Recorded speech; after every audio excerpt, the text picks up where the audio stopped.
He had been searching for her for 22 years. Every night, every solitary dinner, every moment when he saw children laughing across a playground, the same question gnawed at him. Would she remember me? And now, standing outside a dusty roadside food stall, he held something fragile in his hand, a ribbon, frayed and worn, carrying the weight of decades. She didn't notice him yet, and for a moment, he hoped she never would, because some promises are easy to make. Facing what they cost someone else isn't. Before we go deeper, let us know in the comments where you're watching from. We'd love to hear from you. And if you're new here, click on the subscribe button so you never miss any of our upcoming videos. Amina was 11. Thin, quiet, shaped by hunger and routine, living in a narrow apartment that shook with the rumble of trucks from a construction site across the street. Her mother, a woman who measured every bite of food like it was a precious jewel, warned her every morning, "We barely have enough." Amina nodded, because hunger had been a companion her whole life, familiar and unyielding. Lunch was a small, wrapped meal, carefully portioned, folded tight so nothing would spill or waste, the kind of meal you counted bite by bite. She moved through the apartment with deliberate care, folding clothes, cleaning surfaces, memorizing the rhythm of machines outside, the scraping of metal, and the hum of engines that never stopped. And there, behind a fence at the edge of the construction site, he was. Ethan, 9 years old, recently orphaned, standing just far enough away that he looked like a shadow. Not a boy, but observing, always observing. Amina noticed him first. His eyes, the way he stood still, the way he didn't beg, the way he waited for nothing in particular, yet seemed to want everything. She slowed her steps without knowing why. Some days, she imagined him going hungry all day, stomach pressing painfully against ribs too thin to be ignored. He never stepped closer. He never spoke. He just watched. Weeks passed. Amina began the ritual without thinking. She broke her small meal in half, carefully folded the wrapper, and slid it through the bars of the fence. She stepped back before he could react. No words, no gratitude, just the sound of paper crinkling, fading as she walked away. Her own hunger gnawed at her, but she learned to drink water to feel full, to pace herself, to let the bite she gave to him matter more than the bite she kept for herself. Her mother never knew. She fainted once at school, knees buckling, chalk dust in her hair, classmates staring with confused concern. "I'm fine," she whispered, and meant it, because this quiet giving was worth the faint ache of weakness. Ethan's life ran parallel but harsher, in a different rhythm. Too proud to beg, too hungry to play. Foster homes came and went. Adults who claimed to care left sooner than he expected, and slowly he learned that hunger wasn't just physical. It was memory, instinct, and survival stitched into the body. Yet he never forgot the girl behind the fence, the one who gave silently, the one who didn't ask anything in return. He held on to that memory like a lifeline, and when the ribbon slipped into his hand that day at the fence, he pressed it close, believing in something neither of them could yet name. Then came the day that would shape their lives in ways neither understood. The construction site shut down. Machines were silent. Gates were locked. He was being moved again. Another temporary home, another abrupt goodbye. Amina ran to the fence, clutching her small ribbon. He pressed his own frayed ribbon into her palm. "If I ever make it, I'll come back, and I'll marry you." The words were soft, embarrassed, and impossible. A child's way of staking claim on hope. She didn't laugh. She didn't correct him. She only nodded, understanding, somehow, that the promise wasn't about him, wasn't about her. It was about the fragile thread that tied them together across time. Time began to pull them apart.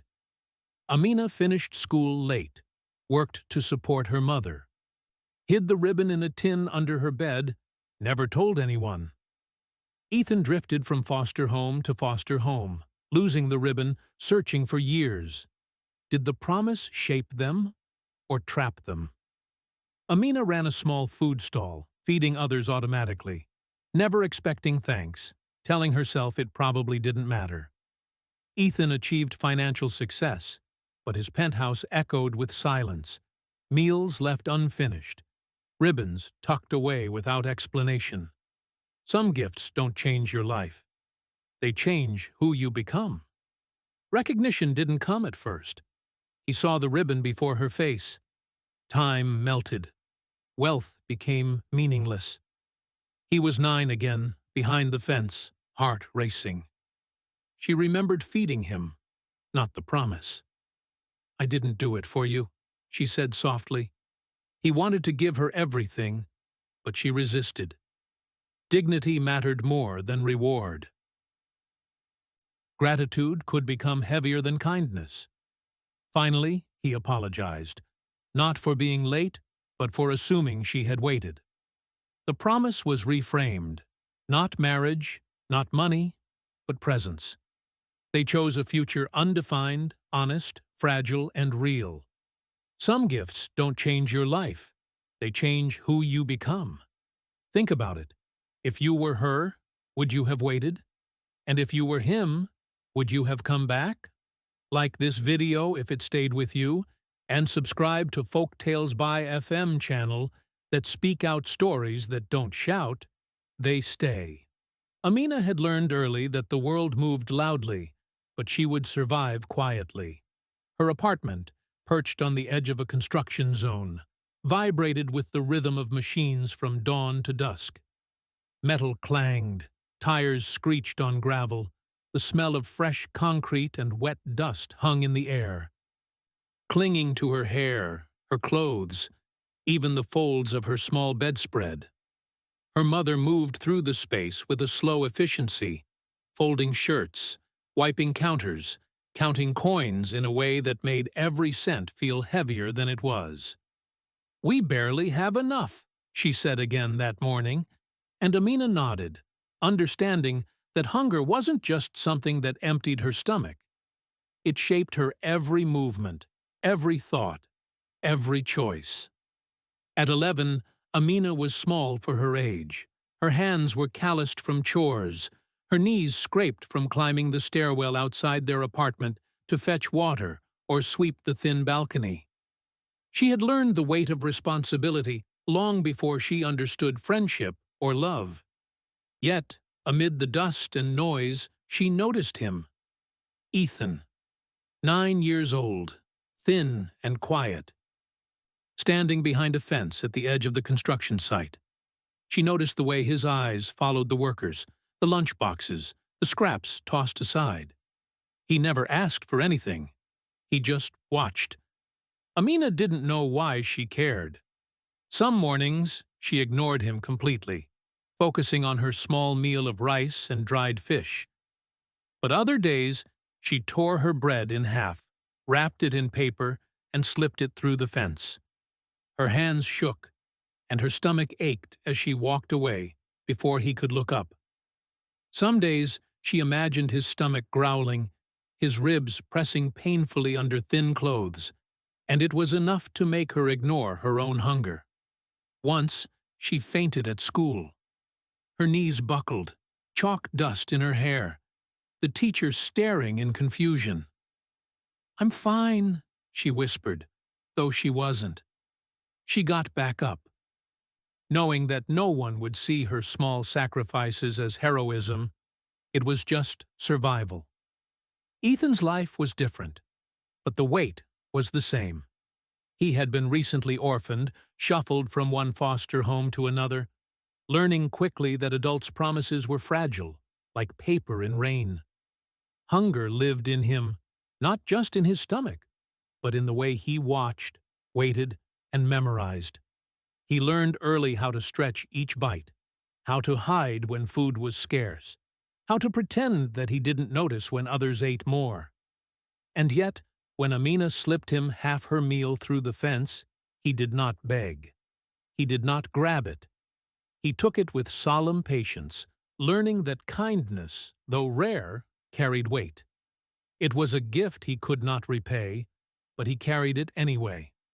Days bled into weeks, and small rituals formed. Amina would bring her meal, break it in half, slide it through the fence, and walk away. Ethan would wait quietly, eat slowly, sometimes counting bites in the way Amina did with her own portions. Their lives touched briefly every day, never in words, only through small acts that neither fully understood. Hunger sharpened their awareness, forced them into careful observation of each other, and made them dependent on routine. Amina's mother worked long hours, cleaning offices and washing clothes for neighbors. Some nights, Amina would lie in bed, listening to the city breathe, imagining Ethan alone somewhere, learning the same lessons she had, about scarcity, about waiting, about what it meant to survive without complaint. Occasionally, she worried she had given too much. Her own stomach shrank slowly, unnoticed, but she convinced herself it didn't matter. What mattered was that someone else, someone smaller, someone hungrier, had enough to survive another day. Meanwhile, Ethan's memory of her became a quiet obsession. Each day, he remembered the precise way she moved, how her hair fell into her face when she leaned over the fence, how carefully she handled the food. He never asked for her name, because names could be forgotten, but the feeling of being seen, truly noticed by another human being, he carried like a shield against the harshness of the foster homes. Even when homes changed, even when food was scarce and adults were absent or inattentive, he remembered the small girl who gave without expectation. He remembered the ribbon. The ribbon was the first tangible symbol of a promise neither of them fully understood yet. Ethan pressed it to his chest one day, whispering the words he had not yet formed into real sentences. "If I ever make it, I'll come back." He didn't yet know what making it meant, but it carried a weight that years of hunger, loneliness, and waiting could not erase. Amina didn't know it then, but her small act of giving had changed something fundamental in him. The belief that someone out there saw him, that he was worth noticing, that survival was not just a matter of food, but of being remembered. Life pressed on. Amina finished school late, working long hours to support her mother. Every evening she returned home, exhausted, and the ribbon rested in a small tin beneath her bed, frayed and folded like a secret she could not share. She never spoke of him. She never asked for thanks.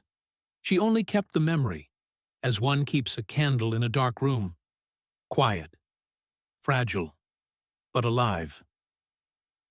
Ethan wandered through life with hunger still etched into his bones. He learned to survive in every foster home. He learned to eat quickly, to sleep lightly, to move silently, to claim nothing permanently. Hunger was both memory and instinct. Every Christmas, every birthday, every quiet morning, he pressed his hand to the place where the ribbon once lay, hoping to feel the same warmth, the same certainty that the small act of kindness had given him, and he vowed silently that one day he would return it, or repay it, or honor it somehow. Even as their lives diverged, they remained linked by invisible threads. The world taught them both lessons about scarcity, endurance, and quiet sacrifice. Yet, in those small acts of shared humanity, something larger was being formed. A bond, fragile but unbreakable. a promise that would echo across decades. The first near miss of their connection came unexpectedly. A sudden relocation for Ethan. Amina, unaware, carried on with her routine. The ribbon, the meal, the silent observation. All were disrupted. And though they would never forget the imprint of one another, fate, like time, moved with an indifference that neither could control. And so, the foundation of the story was laid. Two children, separated by circumstance, drawn together by hunger, patience, and the smallest gesture of human kindness. Their lives, while seemingly ordinary, had been quietly intertwined from the very beginning. And though the ribbon lay hidden, the promise, whispered in childhood innocence, remained, waiting to be discovered once again. As the weeks turned into months, Amina's routine became ritual, though she hardly noticed. Every day she would unwrap her small meal, breaking it carefully in half. One portion she kept for herself, the other she passed through the rusty bars of the fence to the boy who waited silently, watching. It wasn't grand, there was no applause, no one was watching. And yet, in those small exchanges, something quietly monumental was happening. Each act of giving carried a cost she could feel in her chest, in her growing weakness, in the quiet hollow left by what she sacrificed for someone else. Some days, her stomach twisted painfully. She would count her bites, then force herself to take one more than she could manage, and then another. Once, she fainted in the middle of her morning lessons. Chalk dust clouded her vision, and a teacher's hand rested on her shoulder with startled concern. "I'm fine," she whispered, her voice firm even as her knees trembled. Inside, she cursed herself. Her body protested the sacrifices, but her mind whispered that she couldn't stop. Not yet. Not while someone else needed it more. Ethan never asked for it. He never demanded. He waited with a patience unusual for a child his age. When she slid the paper-wrapped meal through the fence, he took it with quiet reverence. He would tear it into small pieces, savoring each bite as though it carried some hidden message she had meant for him alone. In his mind, it wasn't about hunger anymore. It was about being seen, about being remembered, about having a small piece of certainty in a world that offered little else. Some mornings, Amina lingered just a moment too long, worried about whether he had eaten enough, whether the portion she gave was sufficient. Her chest tightened at the thought of his hunger. "I wish I could give more," she thought silently. "I wish it didn't hurt me to help him." She didn't voice it. Her mother was busy counting coins, busy stretching every scrap of food, busy surviving. And she didn't have the luxury of explaining why she sometimes went hungry, so another child could eat. Ethan's world was even harsher. Being moved from foster home to foster home, he learned the art of silent observation. He memorized every sound, every routine, every pattern of scarcity. Food was measured, portions monitored, and indulgence was forbidden. Yet he remembered Amina's gesture, the simple act of giving, and he carried it like a secret treasure. Every night, he held the memory of her hand extending the meal, the careful way she avoided looking at him, the faintest tremble of kindness in her small fingers. It became an anchor for him, something tangible to cling to amid the uncertainty of his own survival.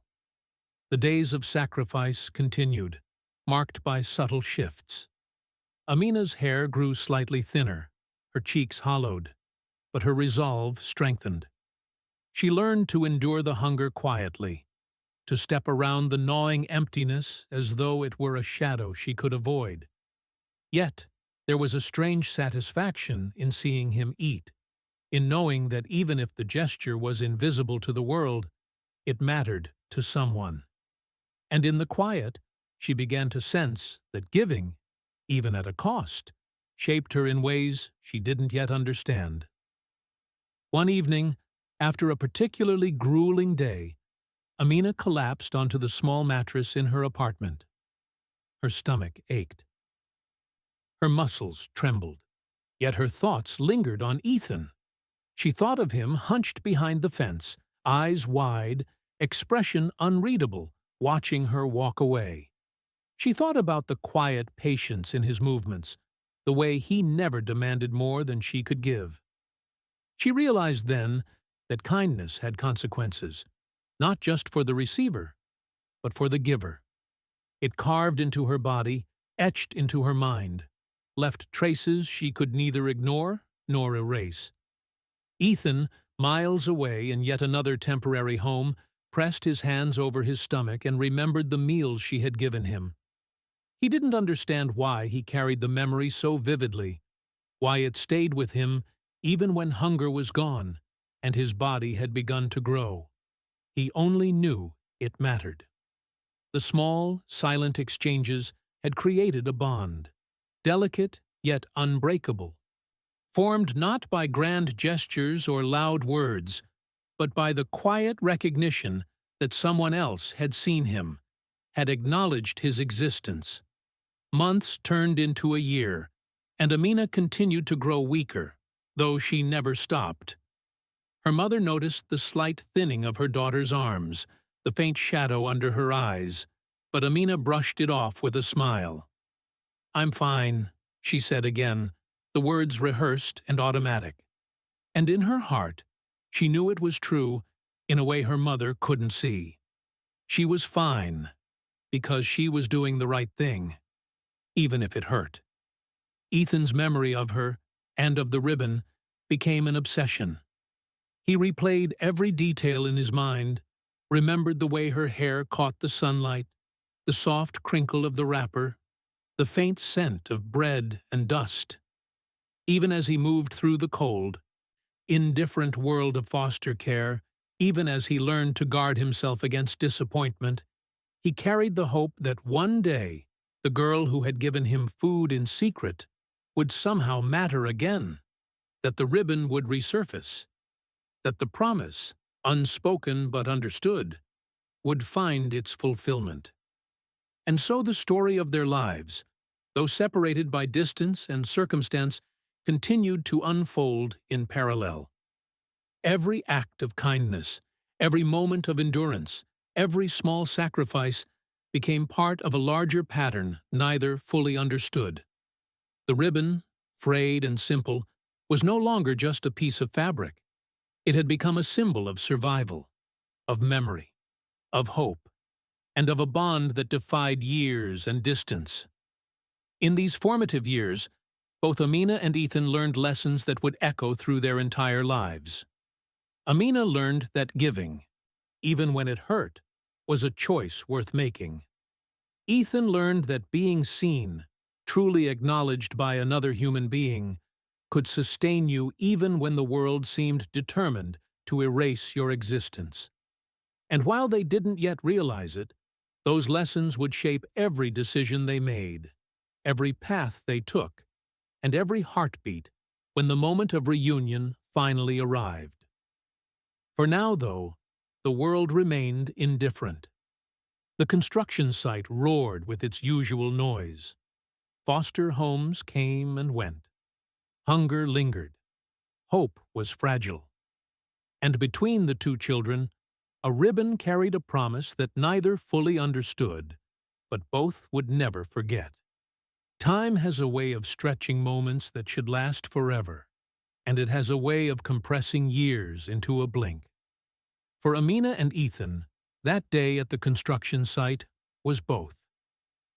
It began as an ordinary afternoon, sunlight slanting across the metal beams and scaffolding, dust dancing in the warm air. Amina had brought her lunch as usual, folded in neat portions, the smell of bread and rice filling the small paper wrapper. Ethan was there, quietly waiting behind the fence, eyes alert, hands folded. She approached slowly, almost hesitating this time. Something in the air told her this day would be different. She slid the half of her meal through the bars, and for the first time, he didn't immediately pick it up. He reached into his pocket and pressed something into her hand, a small, frayed ribbon. It was thin, faded, slightly torn at the edges, but to him it was precious, as if it carried all the hope he had ever known.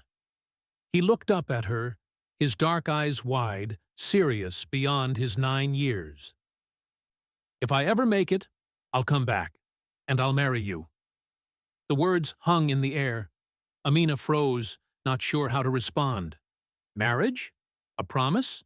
She was 11. He was 9. The idea of love or commitment seemed impossible, irrelevant. Yet, the seriousness in his voice, the tiny way his hands held the ribbon like it contained the entire universe, made her stomach twist. She could feel the weight of the words as if they pressed into her chest. It wasn't a promise of romance in the way adults understand.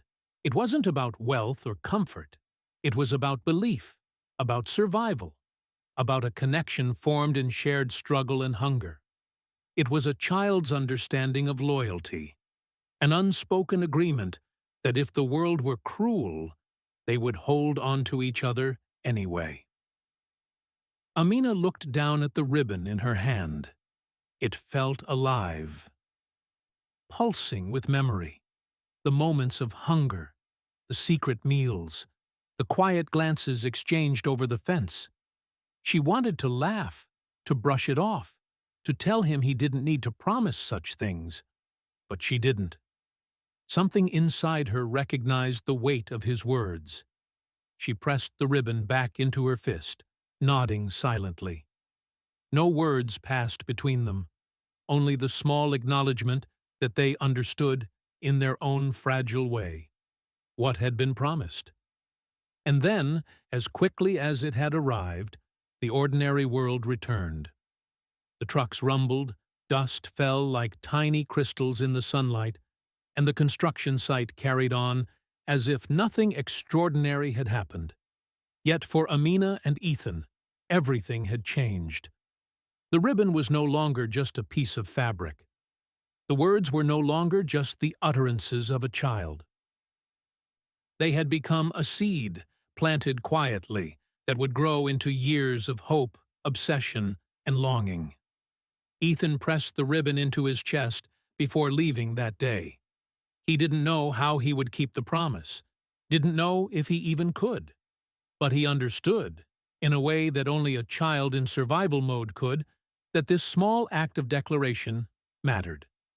It tethered him to a memory, to a person, to a hope he would never relinquish. Even as he moved to a new foster home, new city, new life, he carried it with him. Amina, meanwhile, returned home with her stomach still aching, her arms slightly weaker from giving part of her meal. She hid the ribbon in her small tin under the bed. She didn't speak of it, not to her mother, not to anyone. And in that act of quiet secrecy, she gave the promise the space to exist undisturbed, unexamined, unjudged.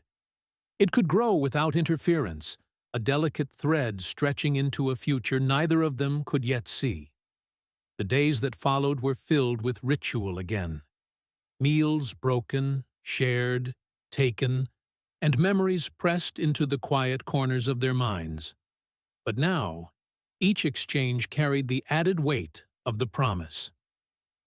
Amina moved with slightly more care, aware that each portion of food, each small act, was tied to something bigger, something she could not yet articulate. She noticed the way Ethan's eyes lingered on her, how he sometimes paused, as if the act of taking the meal was more than survival. It was acknowledgement, recognition, connection.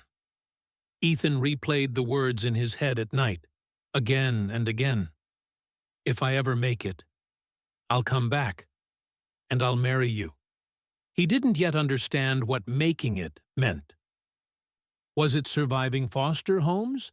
Finding a permanent home? Achieving wealth or stability? He didn't know, but he believed, with a kind of desperate certainty, that someday, somehow, he would honor that promise.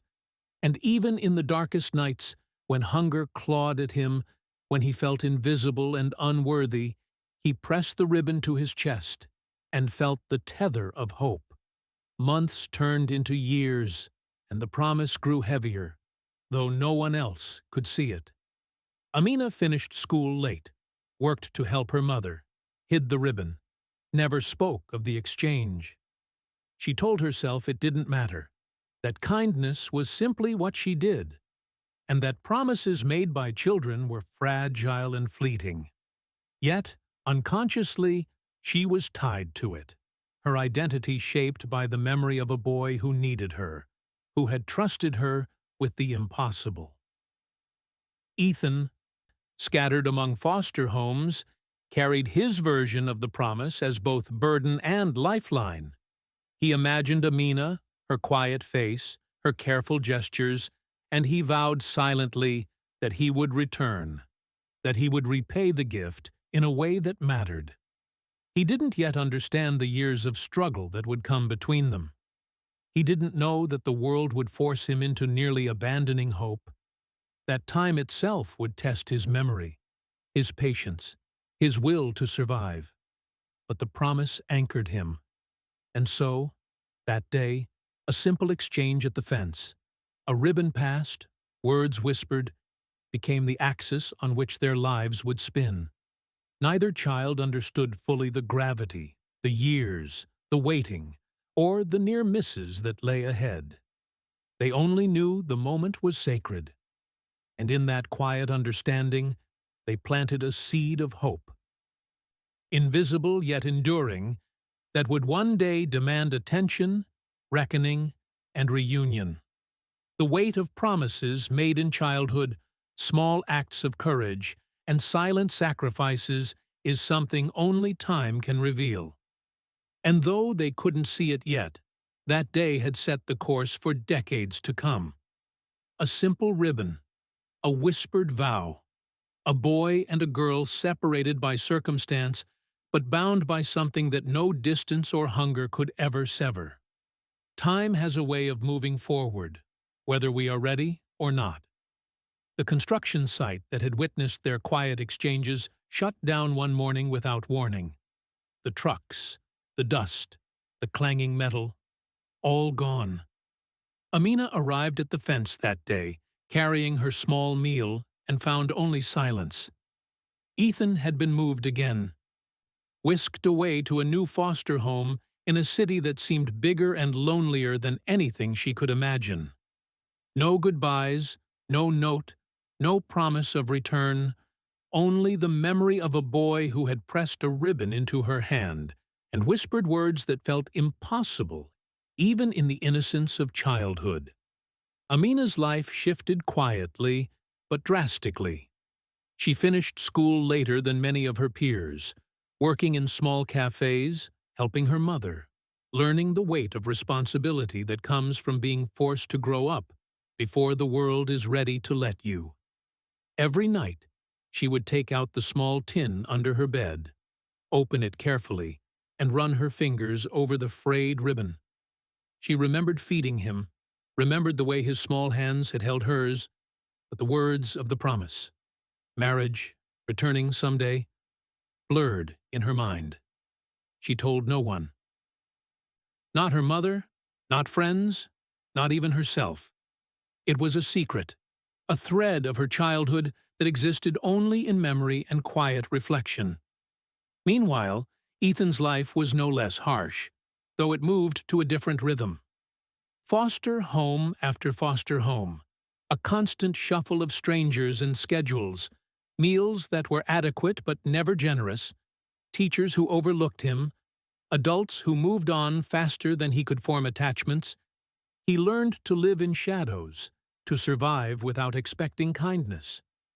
Yet in every meal he ate, every night he lay alone in a strange bed, he held the ribbon close to his chest. The words he had whispered to himself over and over were no longer simple declarations. They were promises, directions, lifelines. If I ever make it, I'll come back. And he believed them. The separation was long and silent, stretching over years like a river carving through stone. Amina grew older, stronger in body, but still fragile in heart, carrying the memory of a boy she barely knew, a promise that belonged more to him than to her. She ran a small food stall after finishing school, feeding others in the same quiet way she had fed him, giving automatically, never expecting thanks. It became a rhythm, a routine, a part of her identity. She thought, it probably didn't matter. He probably doesn't even remember. Ethan, now a teenager, obsessed quietly with the idea of return.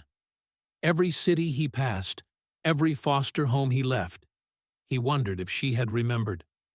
Did she know he had survived?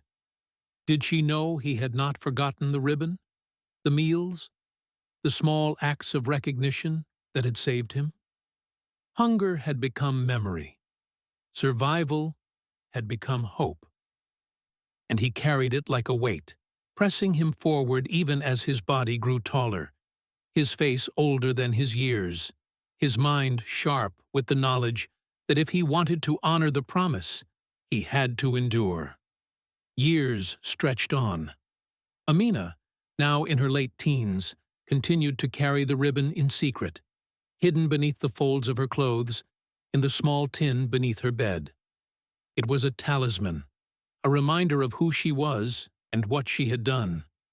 She never spoke of it, never asked for recognition, never considered the possibility that someone else might come back. And yet, even as she lived a life of quiet work and limited hope, the memory of him shaped every choice, every gesture of kindness, every silent sacrifice, every act of endurance. Ethan moved from foster home to foster home, learning lessons of scarcity and patience. He grew taller, stronger, but inside, the boy behind the fence never left. Every decision he made was colored by that memory. Every opportunity he seized, every risk he took, every moment of determination carried the silent echo of her kindness. The ribbon, long since lost in one of the many moves, remained in his memory. Its image, frayed edges, and faded color haunted him, and he never stopped believing that one day, somehow, he would return. The years brought small victories and losses for both. Amina completed school, continued the work that supported her mother, learned to cook, to serve, to measure portions with the precision of someone who had once been starved herself. Ethan, meanwhile, found jobs, learned skills, saved every dollar, chasing a dream he didn't fully understand but knew was connected to her in some unspoken way. Time had pulled them apart physically, socially, emotionally, but it could not sever the bond formed in those brief moments at the fence. The ribbon became more than a memory. For Amina, it symbolized endurance, kindness, and the quiet courage of a child willing to give despite the cost. For Ethan, it symbolized hope, survival, and a promise that one day he would make sense of the chaos of his life by returning to the one person who had seen him, truly seen him, when no one else would. Missed opportunities became part of the rhythm of their lives. Amina had been asked to attend programs, to take jobs in other cities, but she never left. She told herself she couldn't, that she needed to stay near her mother, near the familiar streets, near the quiet memory of the boy she had fed. Ethan had nearly given up multiple times. Lost in foster systems, unsure if the girl behind the fence had remembered him, unsure if he would even find her if he tried. And yet, the promise anchored him. The ribbon anchored him. The quiet, unseen connection persisted, stretching across years, waiting for the moment when it would demand attention.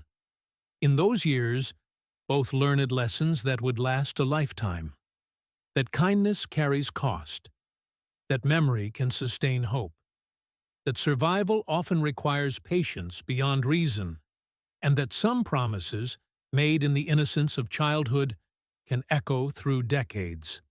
Amina and Ethan's lives diverged in every visible way, yet in the invisible, they remained tethered. And in the quiet moments, when Amina ran her food stall and looked at the coins she had earned, or when Ethan sat alone in a dimly lit room in a new foster home, each thought of the other. Each held onto a memory that was neither trivial nor easily forgotten.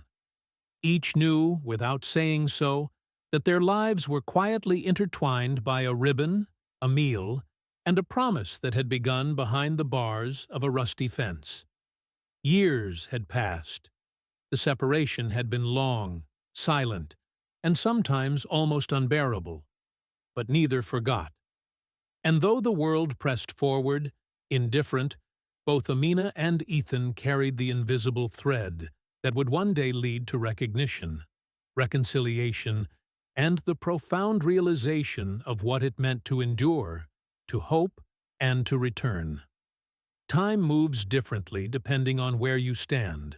For some, it is loud and conspicuous, measured in achievements and possessions.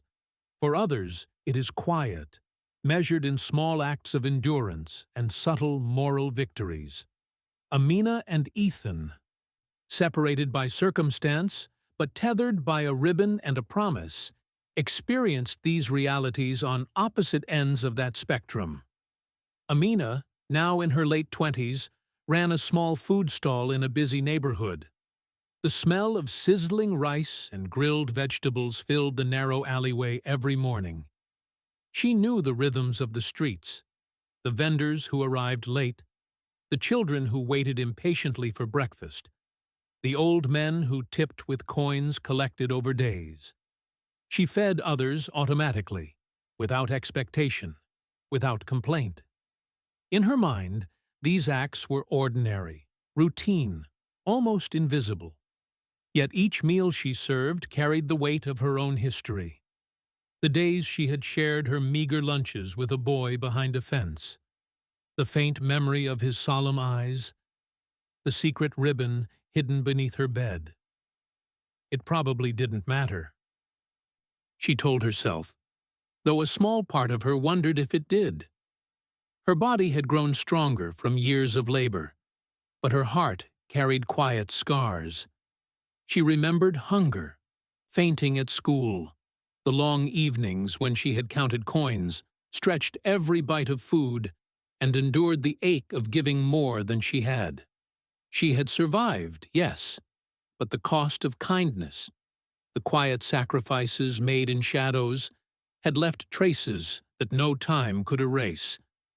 She was content, in her own way, but there was always a small hollow that whispered of the boy who had once depended on her.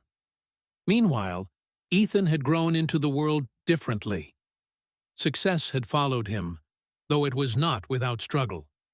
He had risen above the chaos of foster homes, learning, saving, striving to make it in the way his childhood self had promised. He had a penthouse, large windows, the kind of city view that made the streets below seem insignificant. He could buy food without counting bites, could order meals that arrived at his door with precision and abundance. Yet the apartment echoed with silence. Meals went unfinished. He sat alone, wealth failing to fill the void left by years of separation, by the memory of a promise made when he was 9. And then there were the ribbons.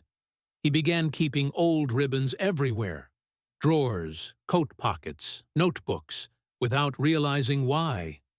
They were relics of a past he had not yet reconciled, symbols of hope, survival, and the memory of being seen.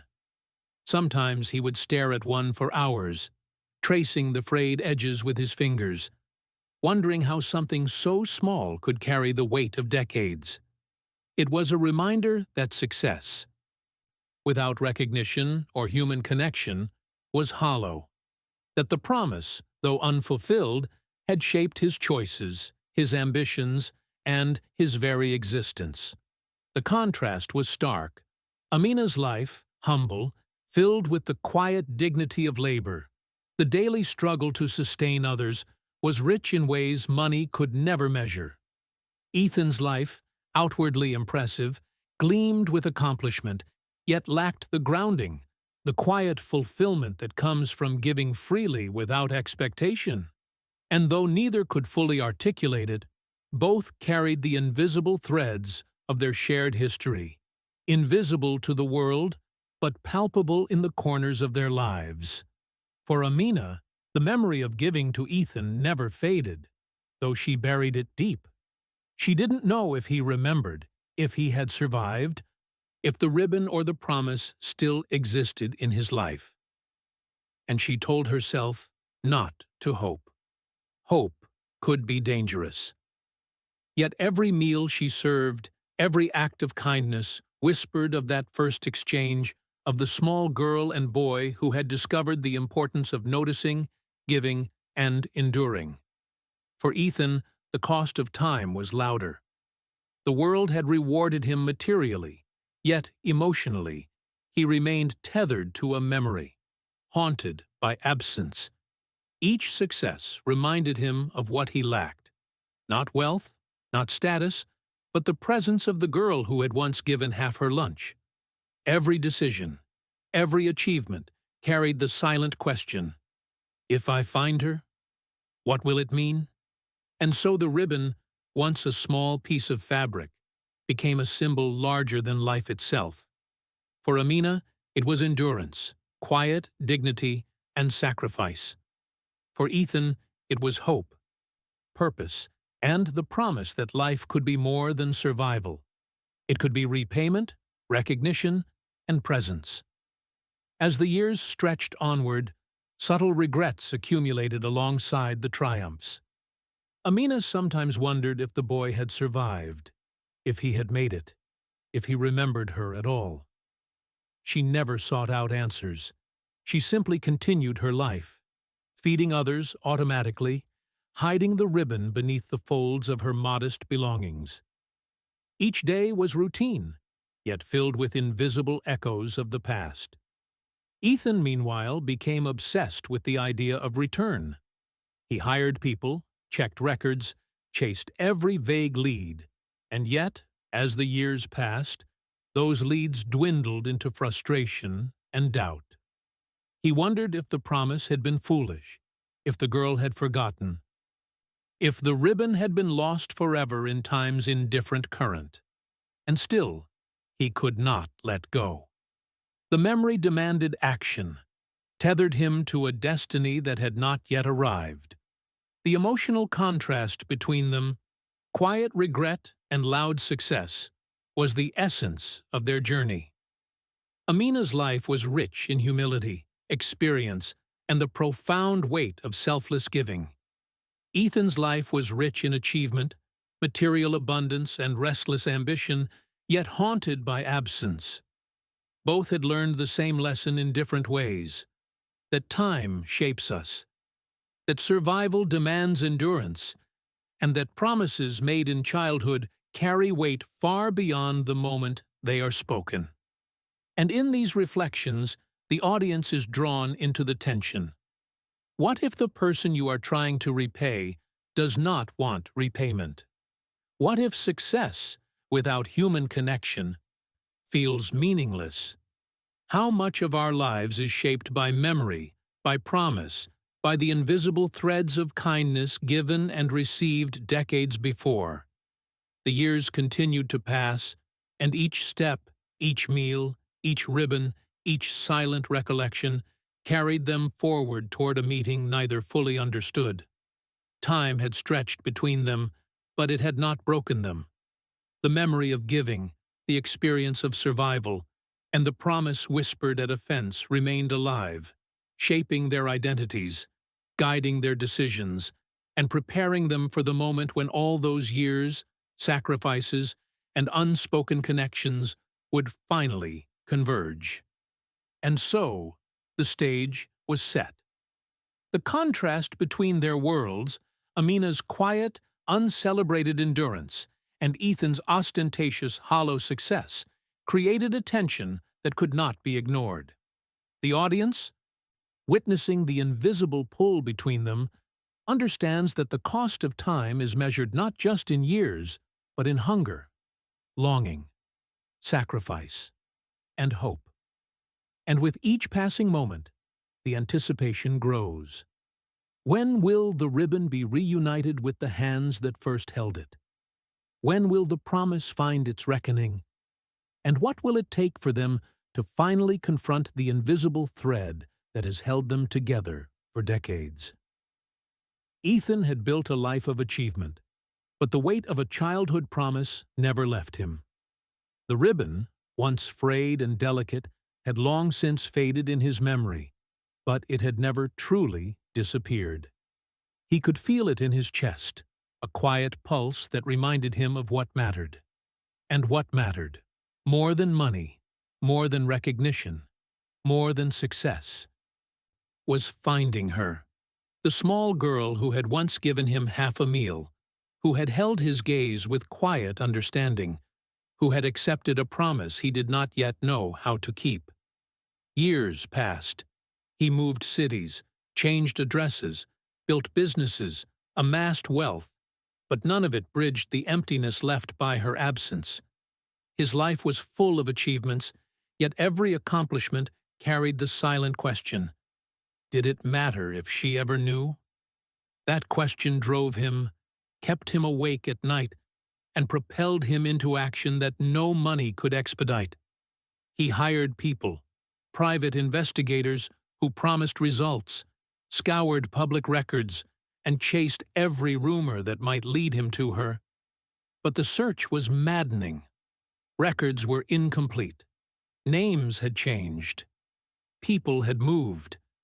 Even the smallest clue often led to dead ends. Some days, Ethan considered giving up entirely, allowing time and memory to fade into mere nostalgia. On those days, he would sit alone in his penthouse, staring at the city skyline, the ribbons he collected scattered around him like relics of a life half-lived, and wonder if the pursuit itself was meaningless. Maybe she doesn't remember me. Maybe she never cared. Maybe the promise was just a child's dream. Yet, he could not stop. Something deeper than desire, deeper than hope, kept pulling him forward. The idea that someone had seen him when the world had not, that someone had acted with quiet courage, giving without expectation, was not something he could ignore. It was a tether, unbreakable, a thread woven into the very fabric of his identity. And so he persisted, following leads that were vague, unreliable, sometimes contradictory. He traveled to towns he had never intended to visit, visited neighborhoods that had changed beyond recognition, knocked on doors of people who claimed no knowledge, and still, he held on to the memory of her, the ribbon, the promise. There were moments when despair crept in, subtle and suffocating. Days blurred together, and every failed lead felt like another failure of memory, of patience, of fate. One particularly rainy afternoon, after weeks of searching, he considered canceling the latest trip entirely. He stared at the streets outside his window, gray and empty under the storm, and thought about returning to his life of wealth and comfort, leaving the pursuit behind. It would have been easy. He could have told himself he had done enough, that the past was past, that some promises were not meant to be fulfilled. But the thought of abandoning her, of letting decades of memory and hope slip into nothingness, was unbearable. So he went. He scheduled the meeting anyway. The lead he had found was vague, unreliable, almost certainly a dead end, but he could not resist. Something in him believed that the world would align, that the years of searching, the months of obsession, the decades of memory would culminate in a single moment of recognition. And so he traveled, heart pounding, mind restless, soul tethered to a memory that had persisted through every challenge life had thrown at him. Meanwhile, Amina continued her quiet life, unaware of how close he might be. Her days were filled with the rhythm of her food stall, the hum of the city, the small acts of care that she gave to strangers without expectation. She had no idea that someone, somewhere, carried the memory of her kindness, that a boy she had never known in the way adults understand relationships had never stopped thinking about her. Her heart carried quiet endurance, her hands skilled and worn from years of labor, her spirit shaped by survival, generosity, and humility. And then, the moment arrived when their paths were almost aligned. Ethan's investigator gave him a vague address, a name that might have been hers, a location that seemed familiar yet uncertain. He hesitated, staring at the paper, considering the possibility that it was nothing, that he would arrive and find nothing, that years of hope would dissolve in the same way that time had taken so many other things. He felt panic rising, the same panic he had felt as a boy being moved from one foster home to another. The stakes were personal now. Unlike any deal or contract or acquisition he had ever undertaken, this was about memory, about recognition, about honoring a promise that had become a moral compass for decades. On the other side of the city, Amina prepared for the day in her usual way, tying the ribbon into her coat pocket without thinking much about it. It had long been a secret, a memory, a symbol of endurance and quiet courage. She considered staying home that day, caught in the hum of her routine, but something, a small instinct, a subtle curiosity, nudged her toward attending the local event she usually ignored. She put on her coat, stitched with the faded ribbon inside, and walked into the streets, unaware that her life was about to intersect with the boy she had once fed, the boy who had never forgotten. The search had almost failed. Time had moved them apart. Life had threatened to erase the memory. But the universe, in its slow and deliberate way, had brought them to the brink of convergence. And in that convergence, in that almost miss, the stakes of their decades-long story hung in the balance. Ethan would arrive at the location with hope, fear, and anticipation swirling inside him.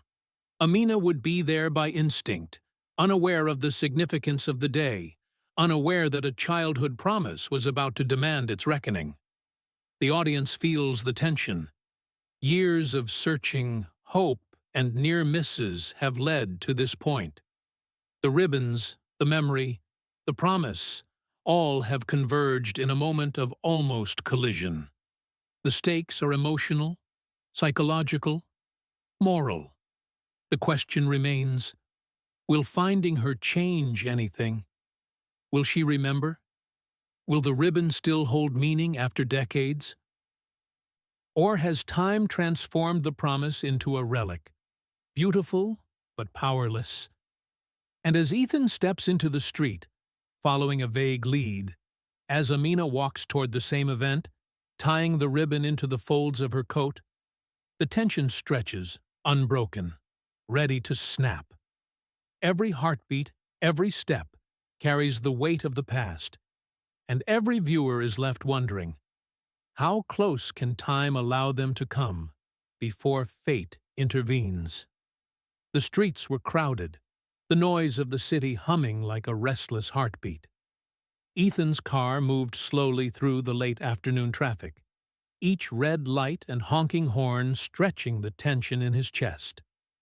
He checked the address again and again, tracing the directions with a finger against the dashboard as if the motion alone could anchor the memory of the ribbon he had carried for decades. The investigator's information was vague, a name that might have been hers, a location that seemed familiar yet uncertain, but he clung to it like a lifeline. Every missed turn, every delay, felt like time conspiring to undo him, to erase the years of hope, struggle, and obsession that had led to this moment. Inside his mind, the memory of the construction site played on repeat. 9 years old. A boy, hungry, proud, desperate to survive. 11 years old. A girl, giving the last of her meal, trembling, unaware of the consequences. A ribbon, small, frayed, almost insignificant to the world, but monumental to them.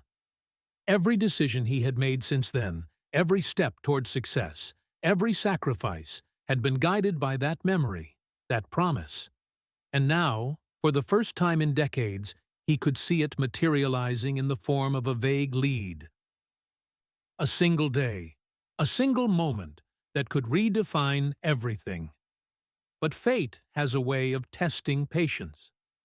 The driver suggested leaving early to avoid traffic, and Ethan hesitated.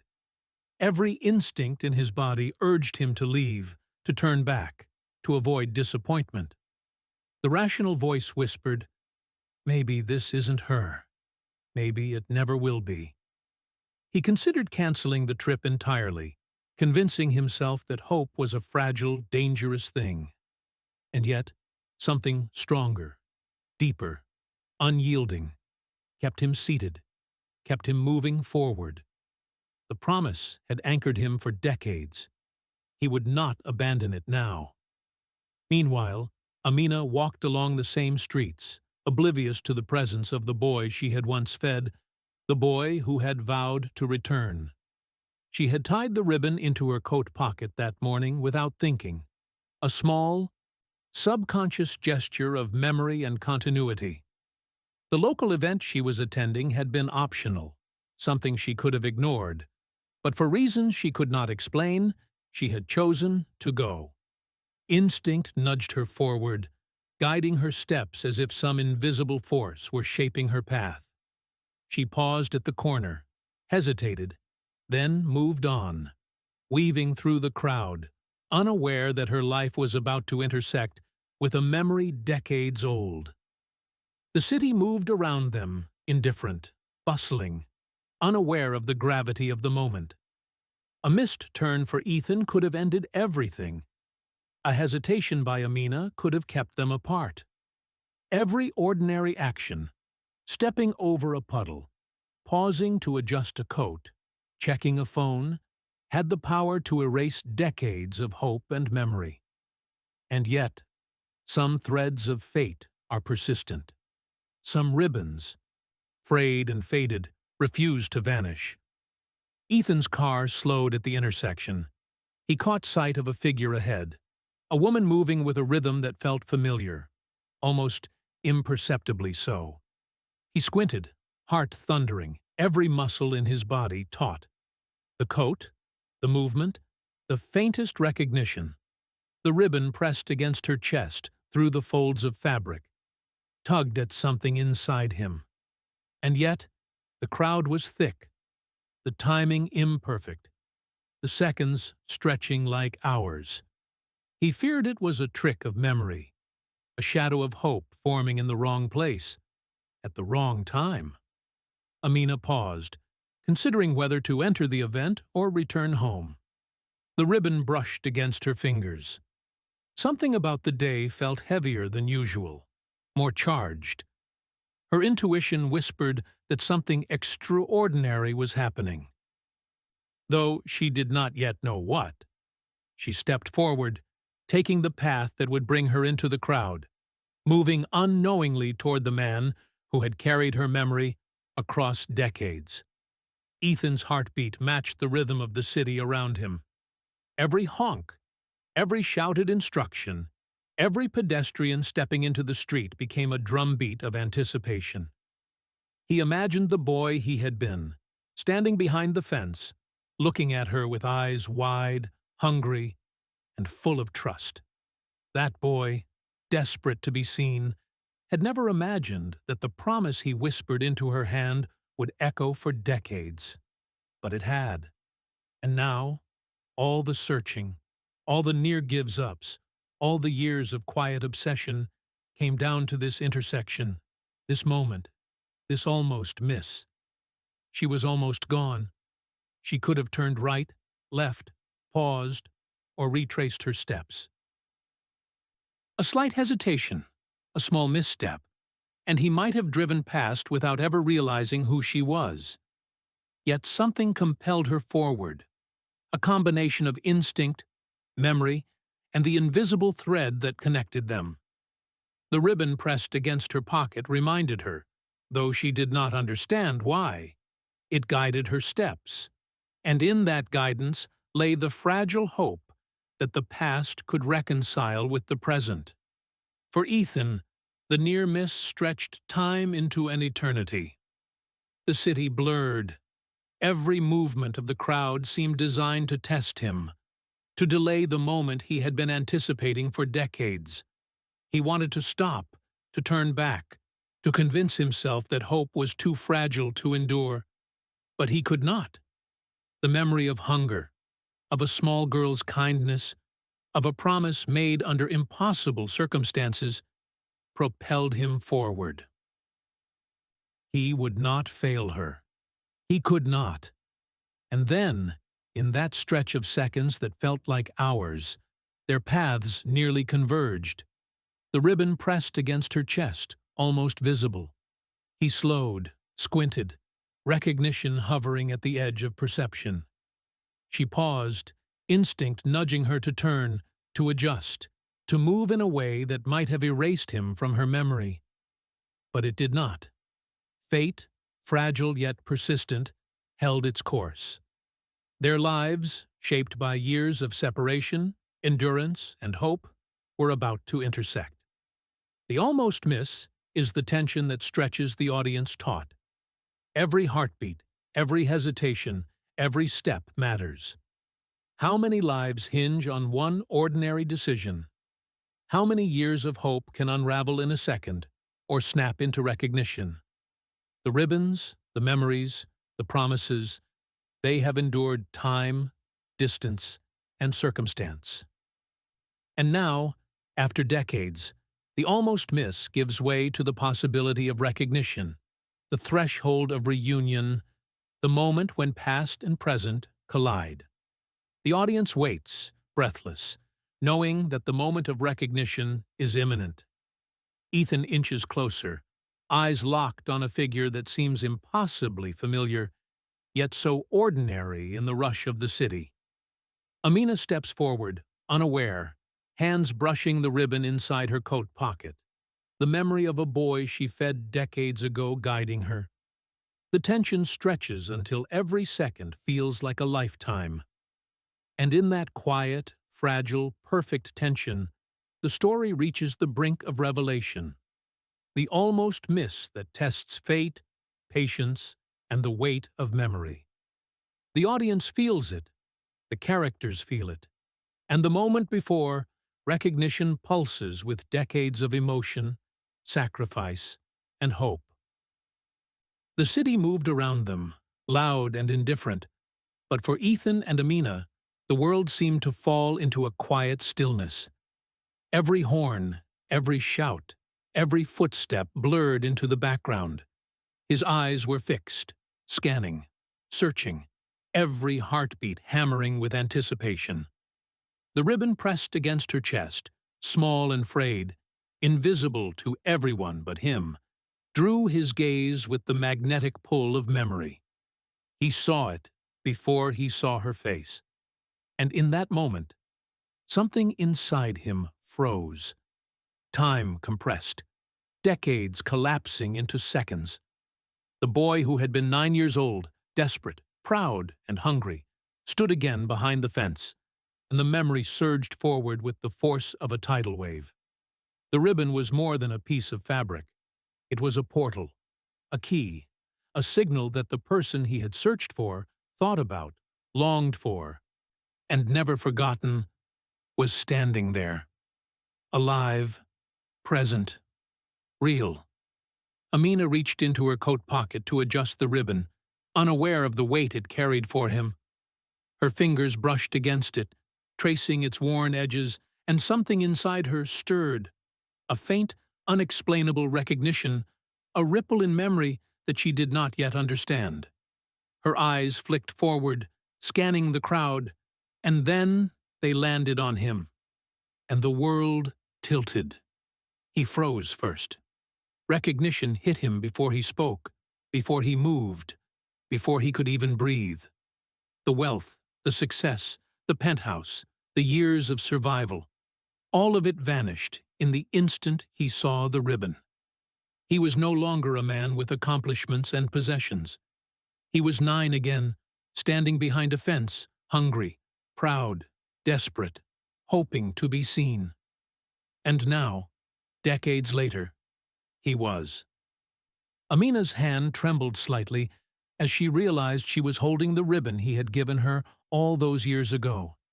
Her memory was foggy, fragmented, like a dream half-remembered, but the act, the small gesture of giving, the boy's solemn eyes, the quiet trust, flashed through her mind with startling clarity.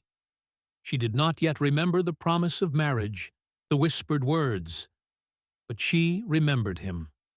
She remembered the kindness, the exchange, the small moment that had changed her life without her fully realizing it. For a long moment, neither spoke. The world continued around them, but they existed in a bubble of suspended time. Every second stretched, every heartbeat a drumbeat of anticipation and memory. The ribbon hung between them, a fragile bridge across decades, carrying the weight of hope, survival, and silent devotion. Ethan took a step forward, careful, reverent, as if moving too quickly might break the fragile moment. His eyes never left hers, searching for recognition, searching for the memory he had carried for decades. And then, finally, a faint, almost imperceptible smile crossed her face. Not a full understanding, not yet, but a recognition that she had seen him before, that some part of her remembered, that the connection they had formed as children still lingered, quietly, beneath the surface of her life. The audience feels the tension, the release, the fragile magic of recognition. This is not a dramatic, cinematic explosion. It is a quiet, intimate acknowledgement that decades of memory, sacrifice, hope, and endurance can converge in a single, perfect moment. It is subtle, yet profoundly moving. Ethan's voice trembled slightly as he spoke. Almost a whisper, almost afraid to break the spell. "It's really you." No fanfare, no grand declaration. Just a simple acknowledgement, the same weight he had felt behind the fence decades ago, now returned to him in full. Amina's eyes softened. She did not answer immediately. She looked at him, at the ribbon, at the man who had carried a piece of her past in his heart for so long, and realized the depth of his devotion, the persistence of his hope, and the sheer magnitude of memory. She understood, in that silent moment, that this reunion was not about wealth, not about recognition, not about promises of marriage or reward. It was about seeing, truly seeing, after decades of separation and survival. For Ethan, the recognition was overwhelming. He had imagined this moment countless times, in foster homes, in lonely penthouses, in quiet nights when memory and hope kept him awake. And now it was here, not perfect, not scripted, not even fully understood, but undeniably real. The ribbon, frayed and faded, had done what no wealth, no searching, no determination alone could have done. It had drawn him back, connected him to the girl who had once given him more than food, more than kindness. It had given him hope. Amina, still holding the ribbon, felt a strange mixture of emotions: recognition, curiosity, disbelief, and something else, a quiet warmth that spoke of shared history, of endurance, of the invisible thread that had connected them through decades of separation. She could not yet articulate the promise, the words, the vow made behind a fence so long ago, but she felt the weight of it in her chest, as if the ribbon carried the memory of who they had been, who they had become, and what they had endured. For the first time in decades, both of them understood that recognition was not just about memory. It was about survival, about enduring hope, about the capacity to remain tethered to someone else through years of uncertainty and distance. It was about the quiet power of a small gesture, of a ribbon, of a promise whispered in innocence and carried through time. The audience feels every heartbeat, every pause, every hesitation. This is the apex of decades-long tension, the moment when near misses, searches, and years of hope culminate in recognition. It is quiet, it is intimate, it is profoundly human. And in this moment, the story pauses, allowing the audience to reflect. How many of our own lives are shaped by acts of kindness, memory, and promises made long ago? How many invisible threads connect us to people we may never see again, yet whose presence shapes our choices, our identity, our very existence? And as they finally stand facing each other, ribbon pressed between their hands, eyes locked across decades of distance, the moment stretches, fragile and eternal. Names do not matter yet. Faces do not matter yet. Only recognition exists, the quiet acknowledgement that time, survival, hope, and memory have brought them together. If only for a single moment, if only to remind them that they have endured, that they have remained tethered, that some promises never fade. The city's noise felt distant, irrelevant, almost artificial as Amina and Ethan stood there, the ribbon pressed lightly between their hands. Recognition had passed, but understanding had not yet settled. Decades of separation, endurance, hope, and memory had led them here. But this moment was not a fairy tale. There were no grand declarations, no dramatic embraces, no cinematic perfection. It was quiet, it was real, and it carried the weight of all that had been lost, endured, and survived. Amina looked at him with cautious eyes, scanning his face for traces of the boy she had once known. She remembered feeding him, remembered the small exchange at the fence, the ribbon, the quiet trust, but the promise, the whispered words about marriage, about return, flickered at the edges of her memory, like a dream she could almost grasp, but could not fully articulate. She said quietly, almost defensively, "I didn't do it for you." Not out of malice, but out of instinct, out of truth. She had fed him because it was right. She had given because she could. She had acted in the moment, without thought of reward or recognition. Ethan felt the punch of reality hit him. All the years of imagining this reunion, all the scenarios he had rehearsed in his mind, collapsed against the truth of her words. She hadn't waited. She hadn't counted the days or months, hadn't dreamed of him returning. She had lived her life. And that realization, though shocking, was not bitter. It was grounding. The boy who had hoped, who had planned, who had survived on the belief that she was waiting, had to confront the truth. She had never been waiting. She had never owed him. She had only given when it mattered, when she could, without expectation. And yet, the moral tension of that truth was exquisite. He wanted to give her everything, not because he expected love or recognition, but because gratitude demanded it. He had built a life of success, amassed wealth, and created comfort, all driven by the memory of her kindness, all guided by a promise whispered decades ago. And now, confronted with the woman she had become, he realized that gratitude is not always simple, that repayment is not always welcome, that human connection is not transactional. Amina noticed his hesitation, the subtle tremor in his hands, the quiet desperation that had lingered for decades. She understood what he felt, even if she did not fully remember why. She valued dignity over reward, presence over material restitution, selfhood over obligation. And so, she held her ground, softly but firmly, reminding both of them that kindness is a gift, not a debt. The ribbon, frayed and faded, hung between them like a bridge across decades, carrying the weight of memory, survival, and unspoken understanding. Ethan realized then that the promise he had carried was not about material wealth or romantic fulfillment. It was about presence, about acknowledgement, about recognizing someone who had once acted with courage, dignity, and selflessness in a world that often ignored the small, vital acts of human goodness. The reunion was not a fairy tale, but it was no less profound. It was messy, complicated, human.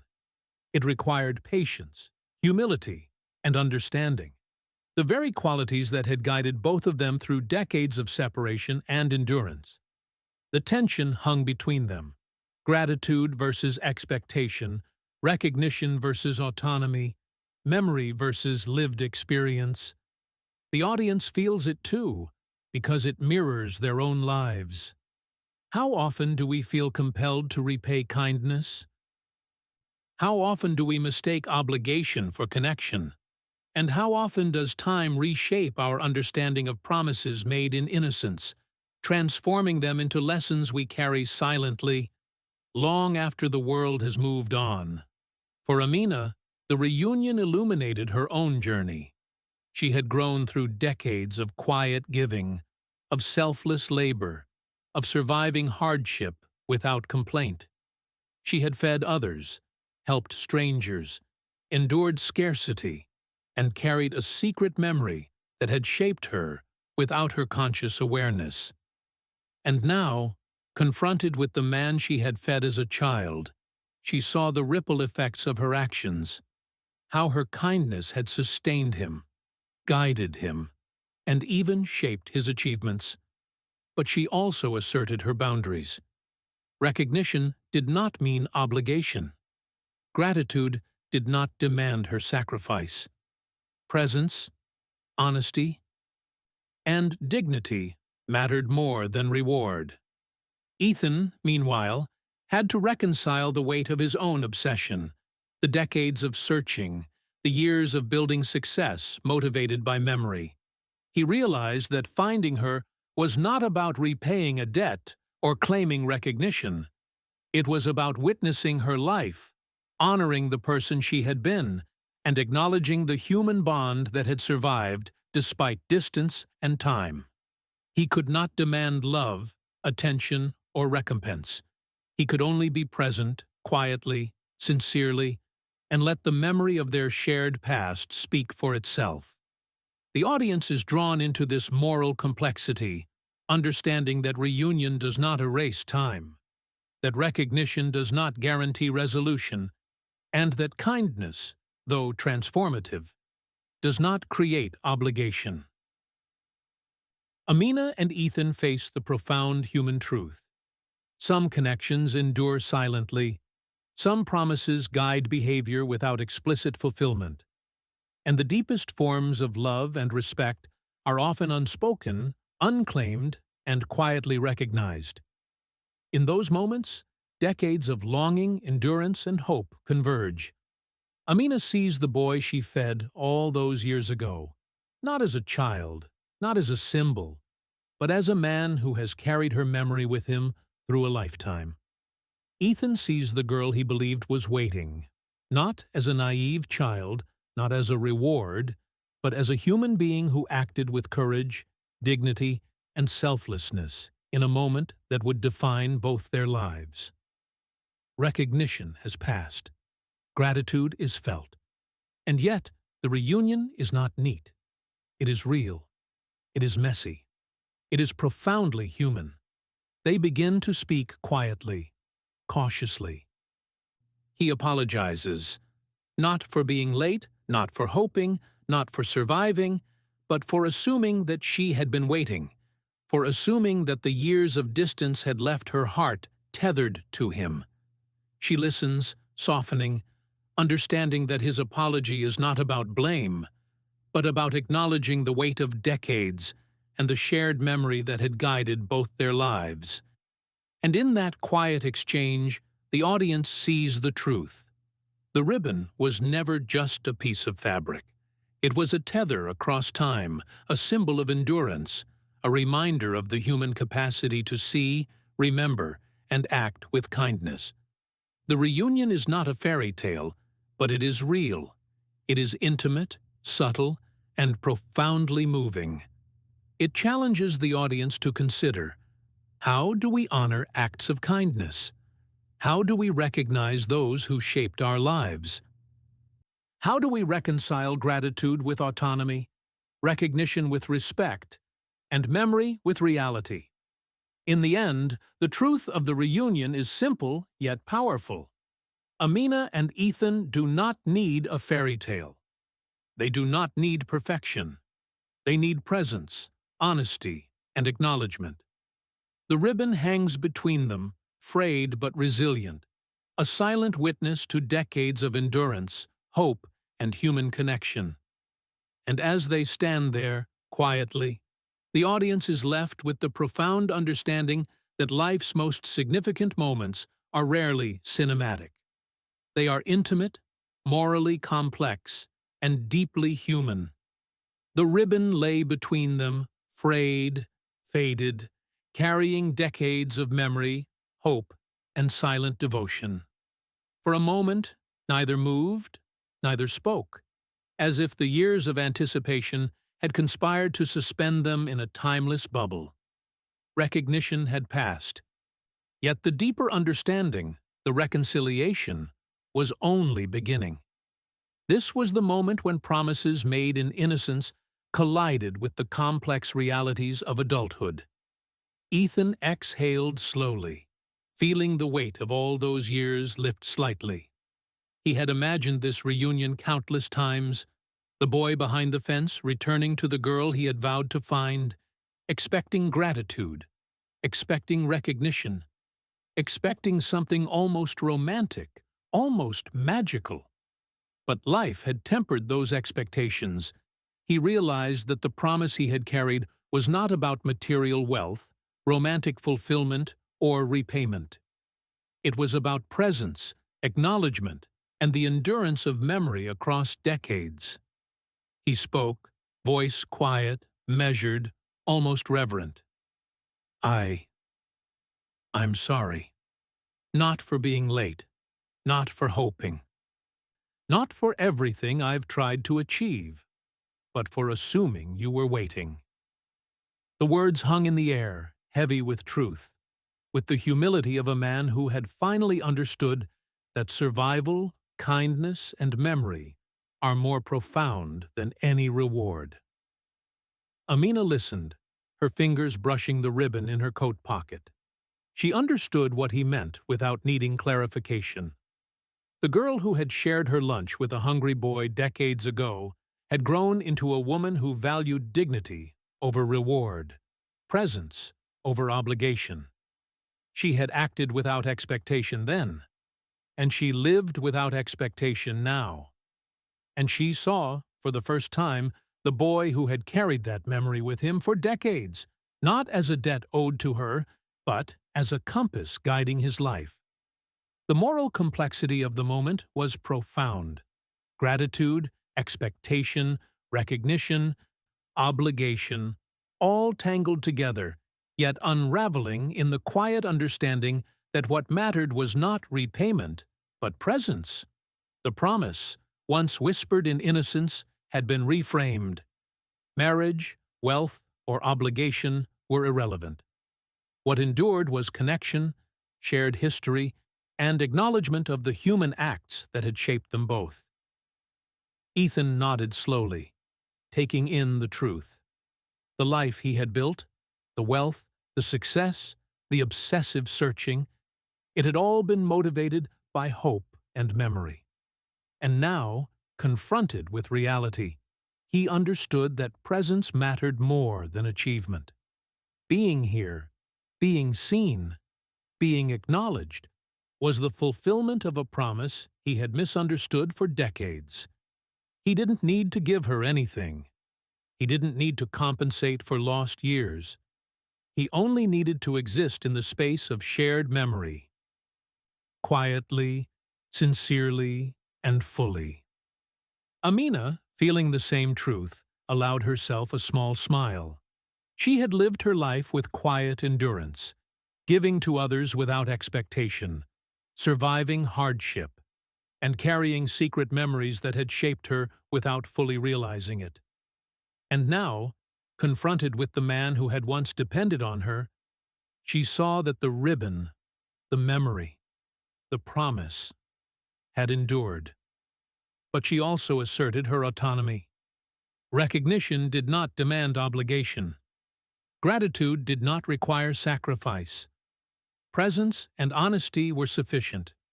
For the audience, this moment resonates deeply. The tension of decades-long separation, hope, and searching is resolved not with dramatic gestures, but with subtle, intimate acknowledgement. The promise is reframed. It is no longer about repayment, obligation, or expectation. It is about the human capacity to witness, to endure, and to acknowledge. It is about the quiet, profound power of connection, memory, and presence. Ethan took a small step closer, careful, respectful, ensuring that the ribbon remained between them, symbolizing both the past and the future. "I don't know what the next step is," he admitted quietly. "I only know that I'm here now." The words were simple, honest, and heavy with the significance of decades of searching, longing, and hope. Amina considered him for a long moment. She recognized the truth in his eyes, the years of perseverance, the quiet devotion, the acknowledgement of her autonomy. And she understood that the future was undefined, yet rich with possibility. They did not need a script, a promise, or a plan. They only needed presence, honesty, and the willingness to share the next chapter as equals, unburdened by expectation. The ribbon, frayed but resilient, became a symbol of their transformed connection. It was no longer a promise of marriage or repayment. It was a reminder of endurance, of memory, of acts of kindness that ripple across decades. It was a testament to the human capacity to hope, to survive, and to honor the past without letting it dictate the present. As they stood together, side by side, the audience feels the profound resolution.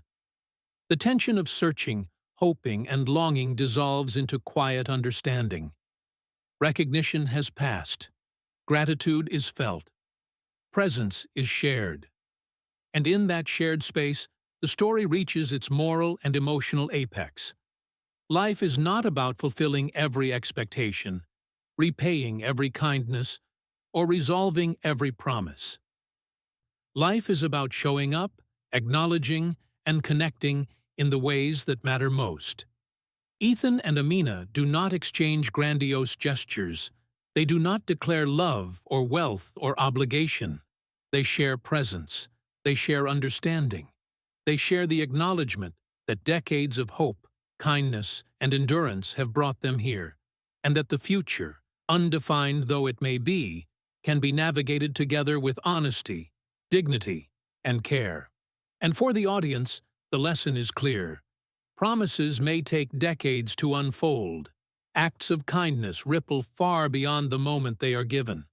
Recognition, gratitude, and connection are more powerful than material recompense or romantic idealization. And sometimes, the fulfillment of a promise is not a single event, but a quiet, shared acknowledgement of endurance, memory, and human presence.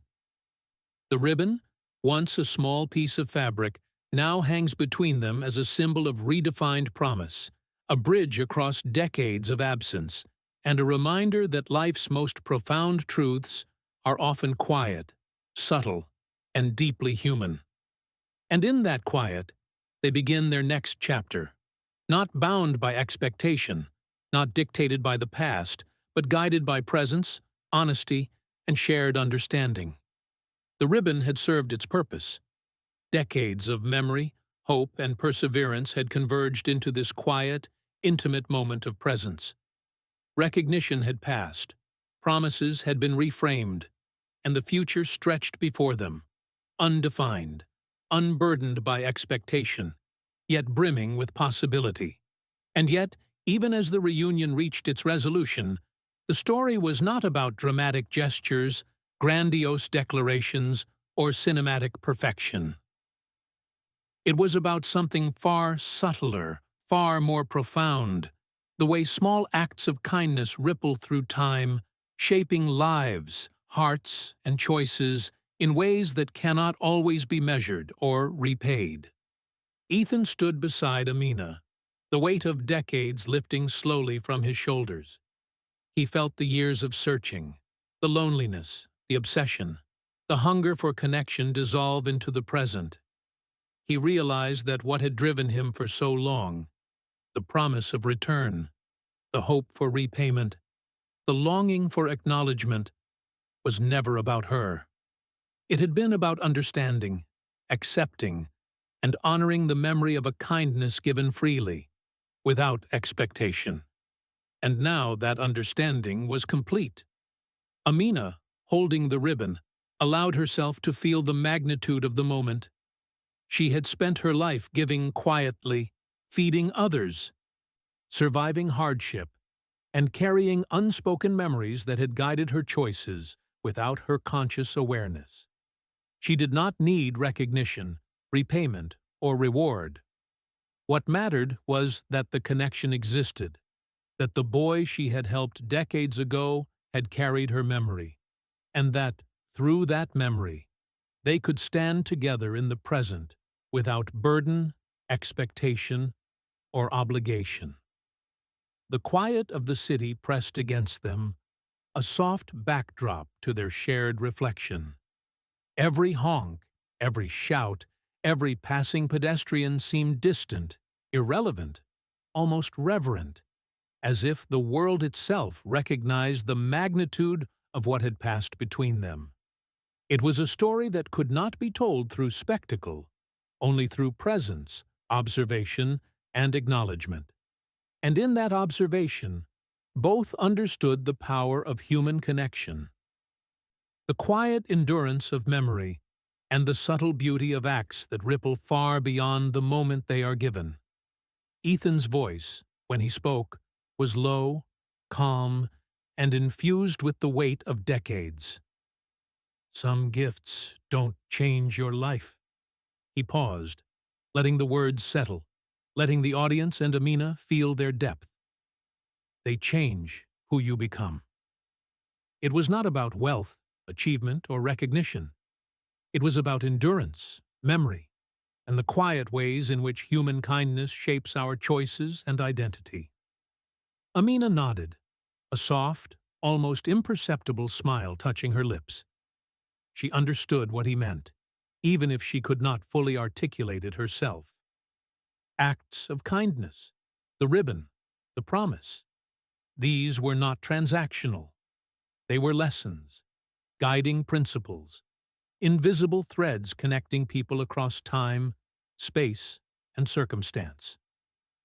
And the audience, witnessing this moment, can feel it too.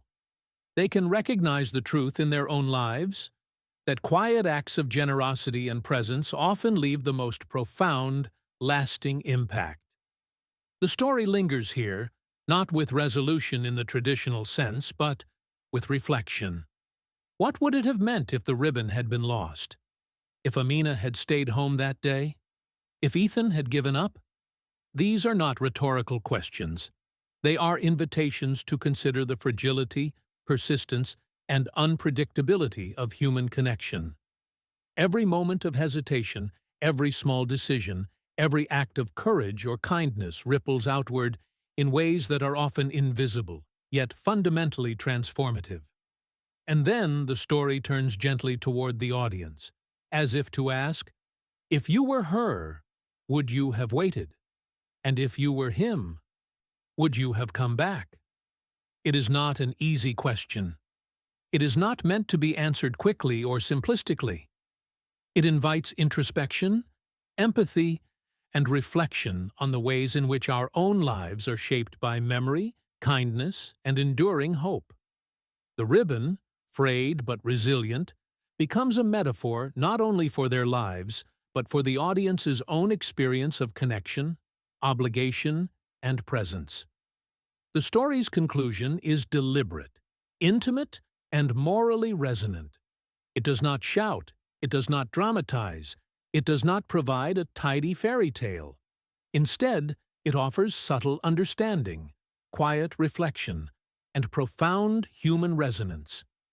The reunion is complete, not because every promise was fulfilled in a conventional sense, but because the presence of one another, the acknowledgement of the past, and the endurance of memory provide meaning that transcends expectation. As the narrative draws to a close, the voice turns soft, gentle, inviting, speaking to the audience directly. Like this video if it stayed with you. A pause. Subscribe for stories that don't shout. They stay. The invitation is subtle, just as the story itself has been. Enduring, reflective, and quietly powerful. And then, almost imperceptibly, the final beat arrives. The ribbon rests lightly in their hands, a symbol of memory, connection, and the human capacity to endure, to hope, and to acknowledge the acts of kindness that shape our lives, often without our knowing. The moral of the story is clear, though understated. The weight of decades of memory, hope, and perseverance is not always about repayment or recognition. Sometimes it is simply about presence. Sometimes it is about enduring connection.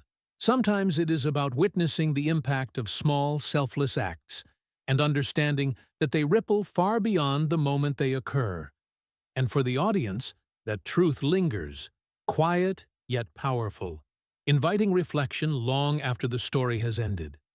And in that lingering, there is comfort, there is insight, and there is recognition of what truly matters. Acts of kindness, presence, memory, and the quiet, profound human capacity to endure, hope, and connect. That is the story, and that is the message that stays, long after the ribbon has been folded, the hands parted, and the moment has passed.